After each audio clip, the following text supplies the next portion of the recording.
Hello बच्चों, सभी को नमस्ते। Welcome back to class. तो आज से हम पार्टनरशिप फाइनल अकाउंट के ऊपर क्वेश्चन यानी प्रॉब्लम सॉल्विंग करेंगे। हर लेक्चर में एक क्वेश्चन सॉल्व किया जाएगा और लेक्चर के एंड में आपको खुद एक होमवर्क मिलेगा जिसे आपको खुद सॉल्व करना होगा, ठीक है। और जो भी होमवर्क आपको मिलेगा वो अगले लेक्चर में यहाँ पर सॉल्व करके दिखाया जाएगा ताकि आप अपने सोल्यूशन और यहाँ पे जो बताया जा रहा है उससे सोल्यूशन से मैच कर सको। और इस तरह हम लगभग कुछ 15-20 क्वेश्चन सॉल्व करेंगे साथ में। और 15-20 क्वेश्चन सॉल्व करने के बाद डेफिनेटली आप कैपेबल हो जाओगे कि एटलीस्ट पार्टनरशिप फाइनल अकाउंट का क्वेश्चन आराम से सॉल्व कर सको, ठीक है। तो चलो स्टार्ट करते हैं। मैंने यहाँ पे क्वेश्चन पेपर में लिख लिया है, आपको स्क्रीन पे क्वेश्चन नज़र आएगा। क्वेश्चन है दया एंड शमा है वो के साइलेंट होता है। Daya and Shama are partner sharing profit और losses in the ratio of 1:1। 1:1 का मतलब है 50-50। 1:1 का मतलब क्या है, इसको भी एक हिस्सा मिलेगा, इसको भी एक हिस्सा। मान लेते 10 रुपये प्रॉफिट हुआ तो 1:1 का मतलब क्या हुआ, टोटल 2 हिस्सा बनेगा क्योंकि एक हिस्सा इसका है, एक हिस्सा इसका है। कितना हो गया, 5-5 रुपये मिल जाएंगे। तो चाहे 2:2 लिखा हो तो भी आधा आधा 50-50 हुआ है क्योंकि 2 हिस्सा इसको, 2 हिस्सा इसको। सेम ही है, दोनों में रेशियो सेम दिख रहा है, मतलब दोनों को सेम पैसे मिलने वाले हैं, ठीक है। यानी 50-50 रेशियो है कहने का मतलब। So from the following trial balance and additional information prepare the trading and profit loss account for the year ended 31 मार्च 2019। तो हमारा अकाउंटिंग ईयर क्या है, हम बना रहे हैं फाइनल अकाउंट 31 मार्च 2019 को।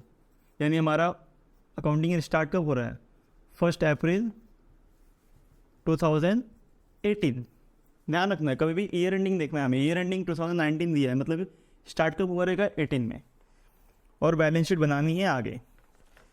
नीचे ट्रायल बैलेंस है, ट्रायल बैलेंस एज ऑन 31 मार्च 2019 जो हमारा ईयर एंडिंग डेट है। देखो डेबिट बैलेंस दिया है और क्रेडिट बैलेंस दिया है। हमें इसमें कई सारे आइटम्स दिए हैं, डेबिट में भी क्रेडिट में भी। मैंने ऑलरेडी डिस्कस किया है कि ट्रायल बैलेंस के अंदर जो भी डेबिट बैलेंस होता है वो डेबिट साइड जाएगा। हमें क्या क्या बनाना है, पहली बात हम बनाने वाले हैं ट्रेडिंग अकाउंट, हम बनाने वाले हैं प्रॉफिट एंड लॉस अकाउंट, हम बनाने वाले हैं कैपिटल या फिर करंट अकाउंट, और हम बनाने वाले हैं बैलेंस शीट।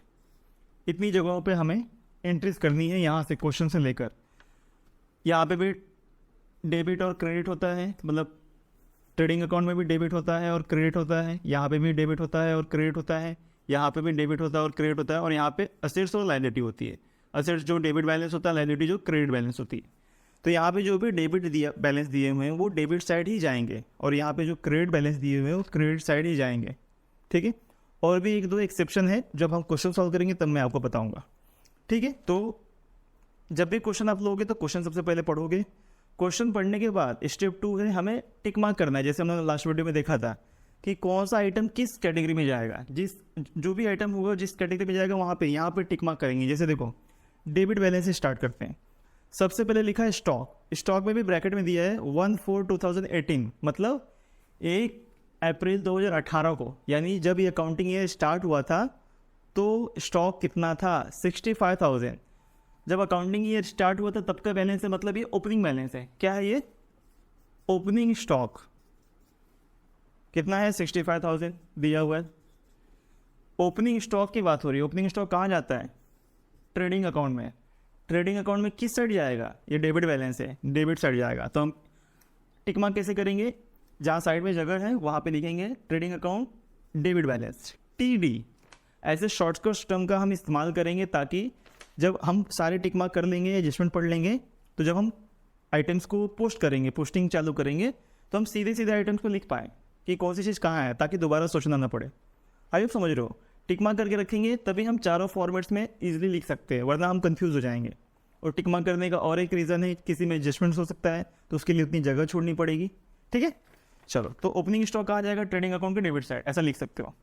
फिर है बिल्स रिसीवेबल। बिल्स रिसीवेबल किसका पार्ट है, असेट्स का। मैं बताया था बिल्स रिसीवेबल क्या होता है, कंपनी ने जिन कस्टमर्स को उधारी में बेचा है स्टॉक, गुड्स जो है उधारी में बेचा है, वो होते हैं bills receivable.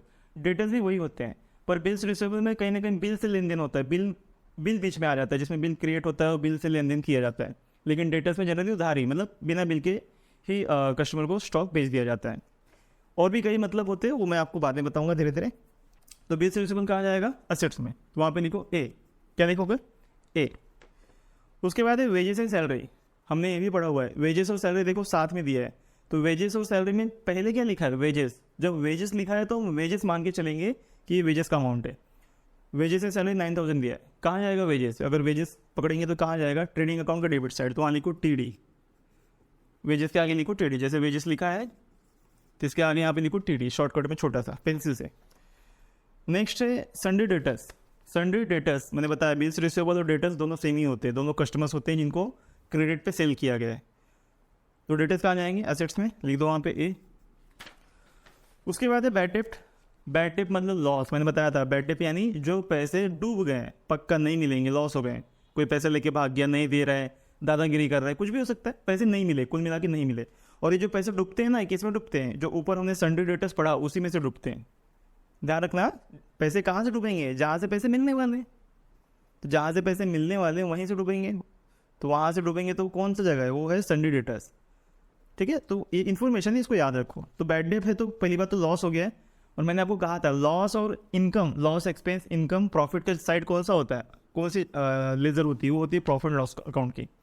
Profit loss account की डेबिट साइड में आता है इनकम, सॉरी एक्सपेंस और लॉस, और क्रेडिट साइड में आता है इनकम और प्रॉफिट। ठीक है, तो ये बैड डेप्ट है, ये लॉस हो रहा है, पैसा डूब गया ना, कहाँ जाएगा?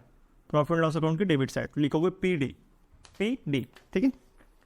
परचेसेस ट्रेडिंग अकाउंट का पार्ट है, परचेस का मतलब होता है परचेस ऑफ रॉ मटेरियल, तो वहाँ लिखो टी डी। क्या लिखोगे? T D. नीचे उसके बाद मोटर कार, सिंपली असेट्स से ए लिखोगे, असेट्स है तो A. Machinery A, assets. Audit fees, audit fees का मतलब होता है कंपनी का अकाउंट, जैसे हम लोग ये फाइनल अकाउंट बनाने जा रहे हैं। फाइनल अकाउंट बनने के बाद ना बाहर से कोई एक इंसान आता है उस अकाउंट को पूरा चेक करने के लिए।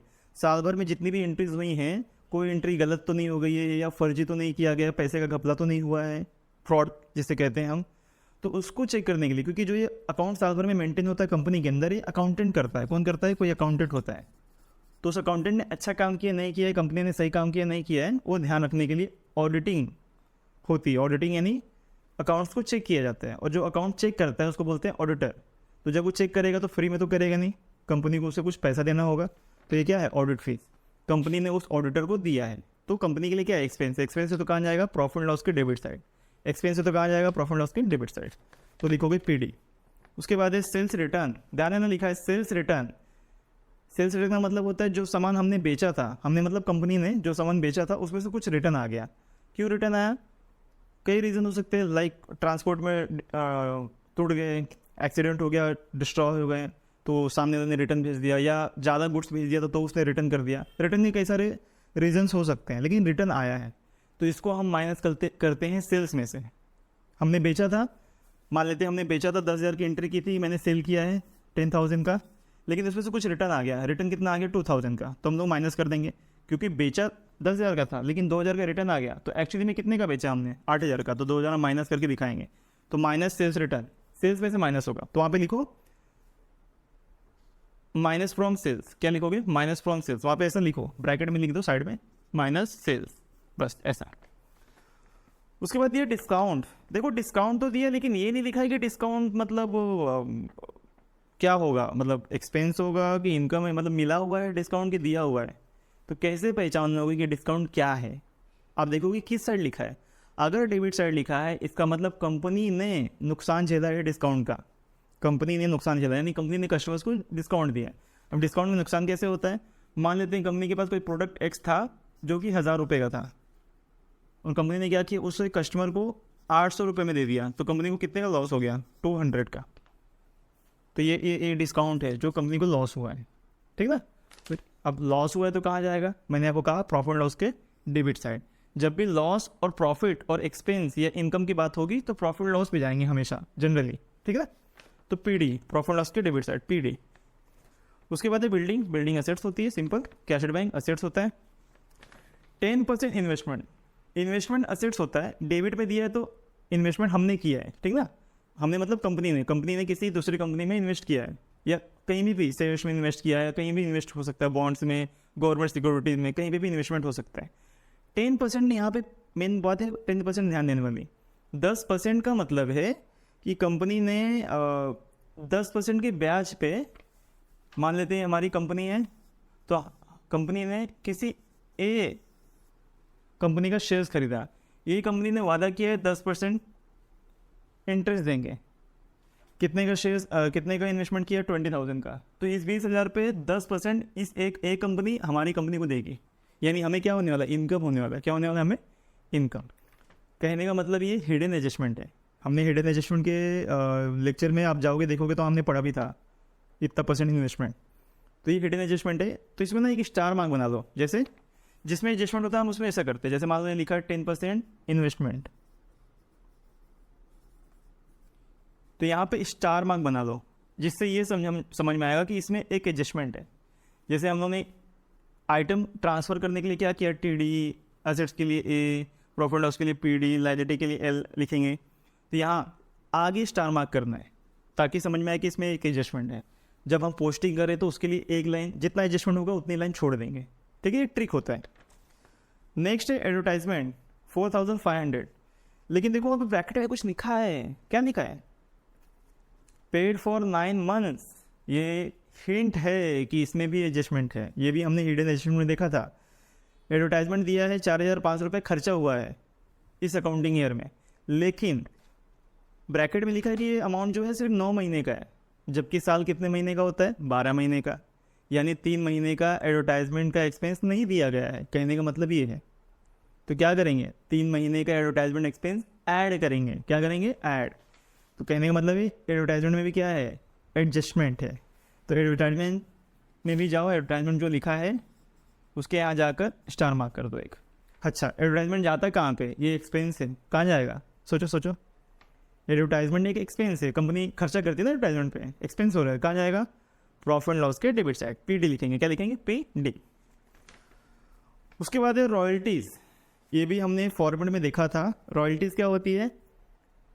कंपनी ने, देखो डेबिट साइड लिखा है, इसलिए पहली बात तो डेबिट साइड लिखा है, इसका मतलब कंपनी ने एक्सपेंस किया है रॉयल्टीज़ पे।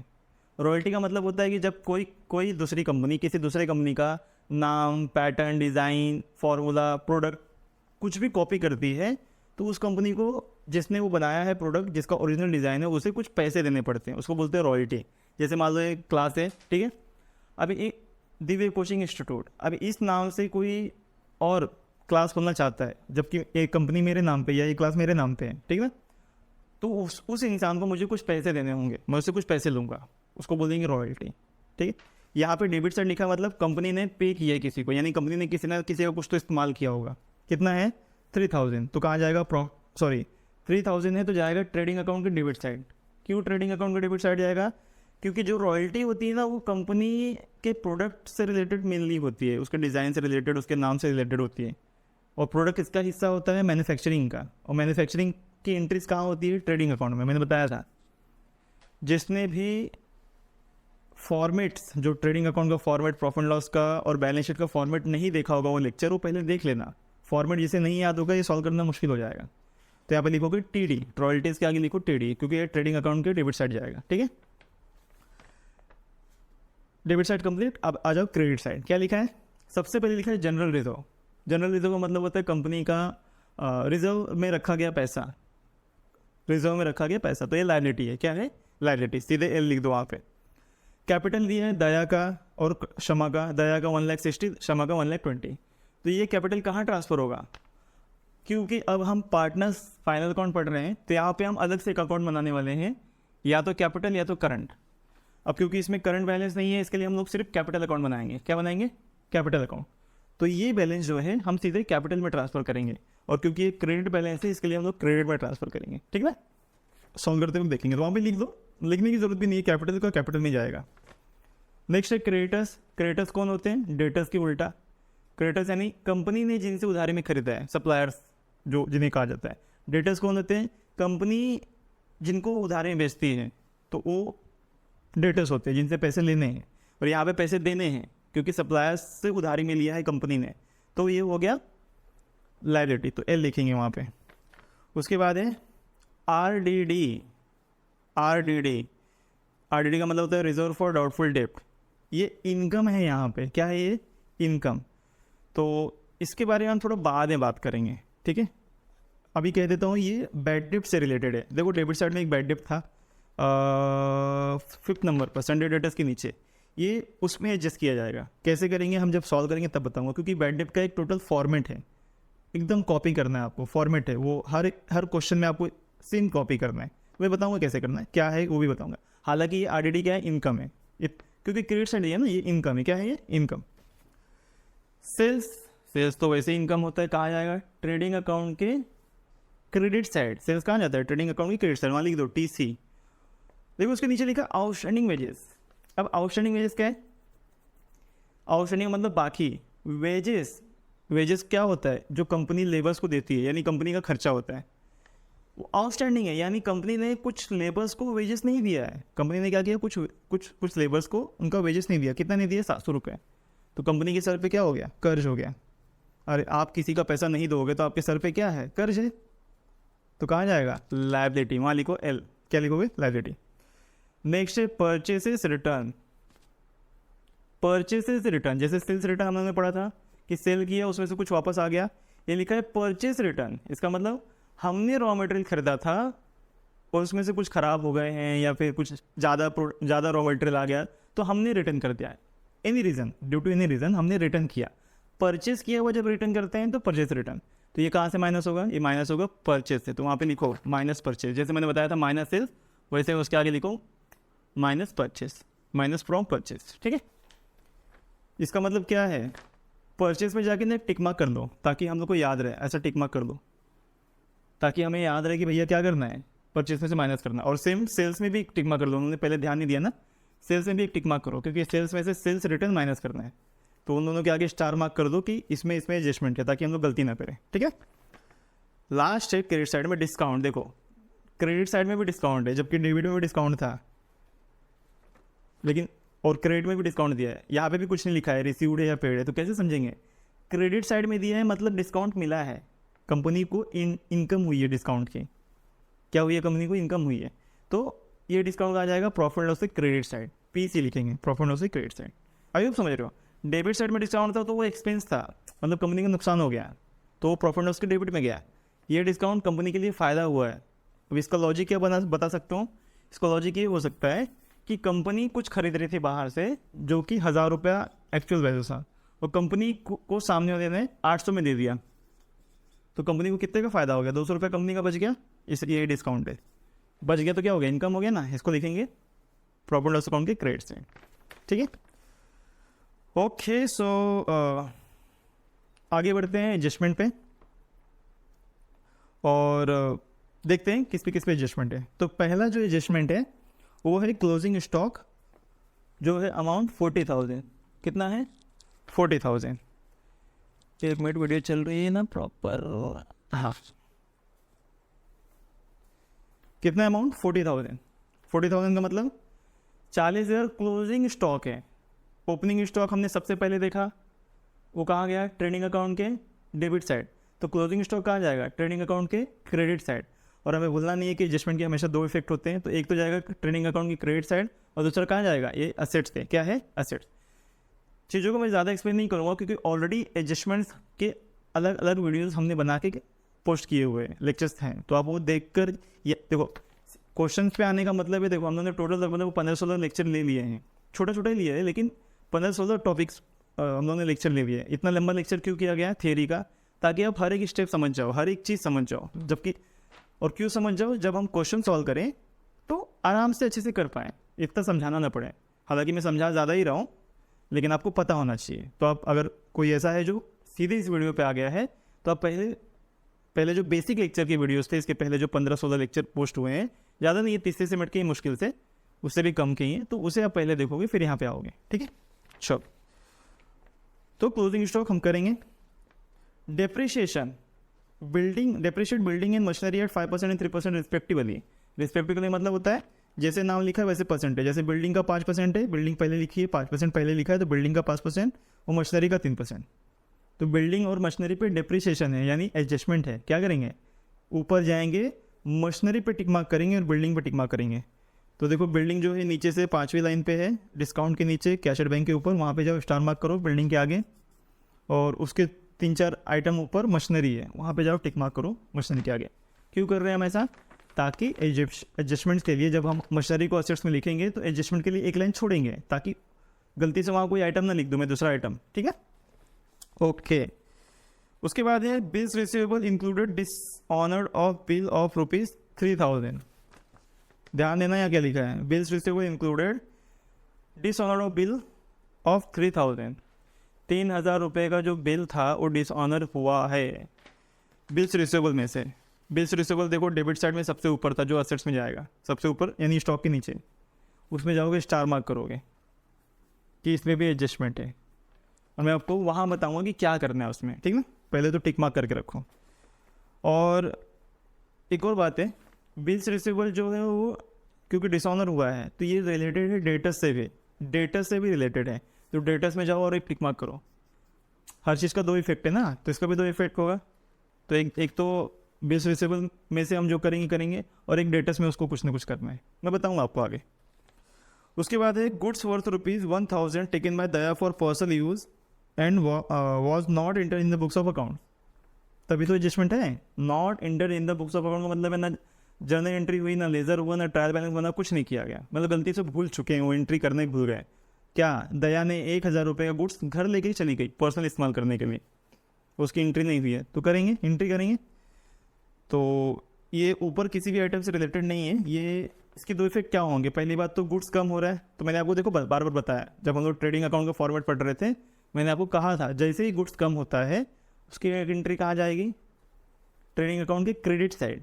गुड्स जैसे भी कम हो, किसी भी तरह से कम हो रहा है, by accident, fire, by theft, partner ले गया, कोई फ्री डिस्ट्रीब्यूशन है, फ्री सैंपल, किसी भी तरह से हुआ तो हम एक एंट्री कहाँ करेंगे, ट्रेडिंग अकाउंट की क्रेडिट साइड।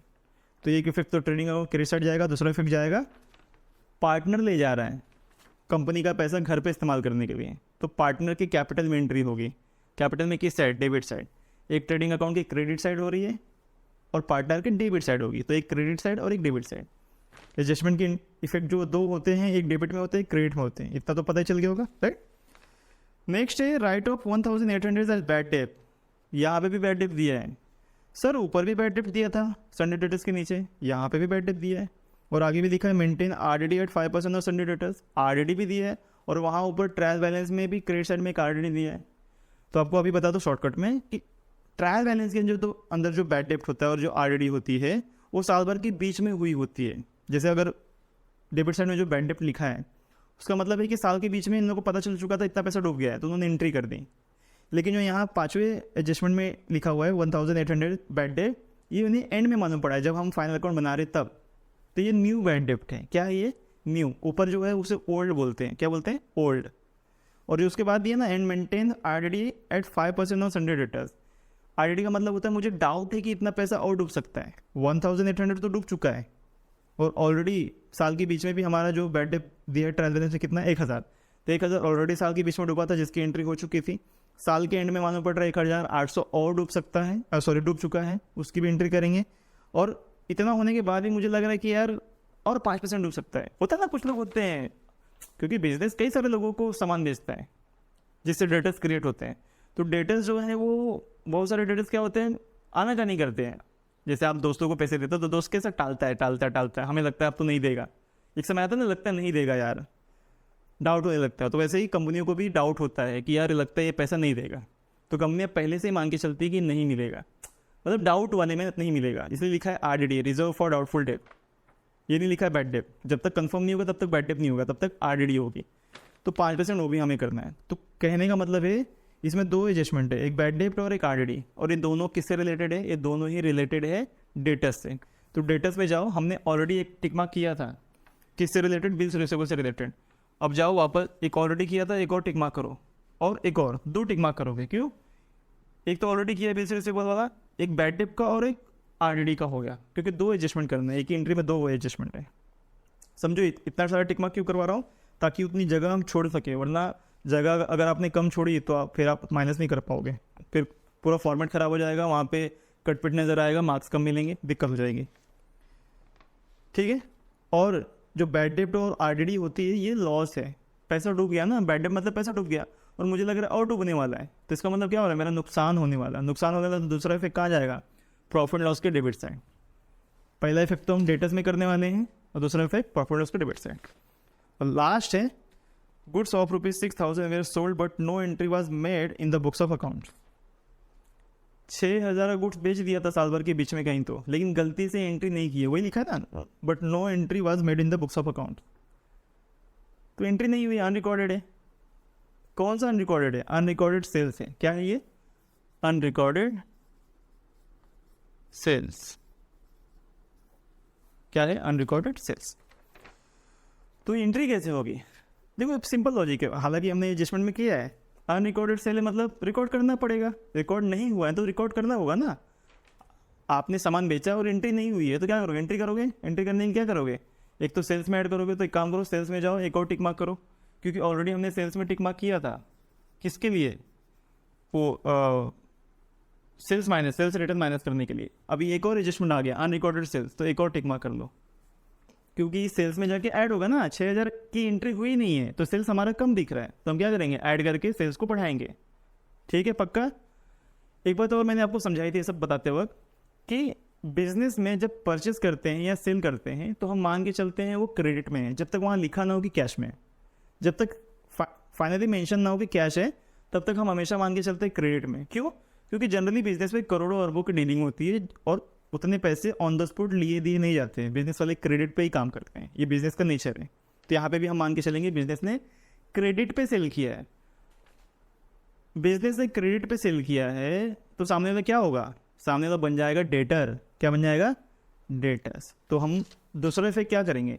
एक तो हम सेल्स में ऐड करने वाले, दूसरा डेटर्स में ऐड करेंगे। तो डेटर्स में जाओ और एक और स्टार मार्क करो, क्योंकि डेटर्स में ये अनरिकॉर्डेड सेल ऐड होगा। क्या होगा? ऐड। तो टोटल डेटर्स में 4 एडजस्टमेंट है एक तरह से, यानी कम से कम आपको 4, 5, 6 लाइन छोड़नी है। ठीक है, और सेल्स में 2 एंट्री हो गई एक तरह से। तो आई होप मैंने काफ़ी एक्सप्लेन कर दिया। वीडियो भी थोड़ी बड़ी हो रही है, लेकिन हम फिर भी करेंगे किसी भी तरह। ठीक है, तो क्या करें, 2 पार्ट में कर लेगा वीडियो। आई थिंक वीडियो थोड़ी लंबी हो गई। कितनी हो गई देख लेते हैं। 27 मिनट हो चुका है। तो एक काम करते हैं, वीडियोस को 2 पार्ट में कर लेते हैं। ठीक है ना, ये के, और उसके बाद हम लोग आगे करेंगे क्या? हम अभी सबसे पहले वर्किंग नोट करेंगे, जैसे यहाँ पे depreciation on building and machinery है, फिर आरडी और बैड डेप्ट है, जिसके अंदर हमें बिल्स रिसीवेबल और ये मतलब सारे डेटा से रिलेटेड है। तो डेटास की पूरी वर्किंग नोट करनी होगी। Depreciation on building and machinery करना है, साथ में जो ऊपर 2 हिडन एडजस्टमेंट था, 10% इन्वेस्टमेंट और एडवर्टाइजमेंट फॉर 9 मंथ्स। ये यानी अगर आपको वर्किंग नोट करना है तो 2 तरीके से करता है। सबसे पहले आप एडजस्टमेंट में आओगे, देखोगे कौन कौन सी चीज़ के लिए वर्किंग नोट करना ज़रूरी है। जैसे पहला क्लोजिंग स्टॉक है, तो उसके लिए वर्किंग नोट करने की ज़रूरत नहीं है, वो किसी से रिलेटेड नहीं, प्लस माइनस करने की ज़रूरत नहीं, उसकी डायरेक्ट एंट्री करनी है। लेकिन डिप्रिसिएशन ऑन बिल्डिंग में से परसेंट निकालना है, तो ऐसे वर्किंग नोट हमें अलग से करने होते हैं। तो हम पहले वो वर्किंग नोट करेंगे, जो ज़रूरी चीज़ हम निकाल लेंगे, उसके बाद हम फिर सोल्यूशन पे जाएंगे। ठीक है, तो मिलते हैं नेक्स्ट पार्ट के लेक्चर में। ठीक, चलो।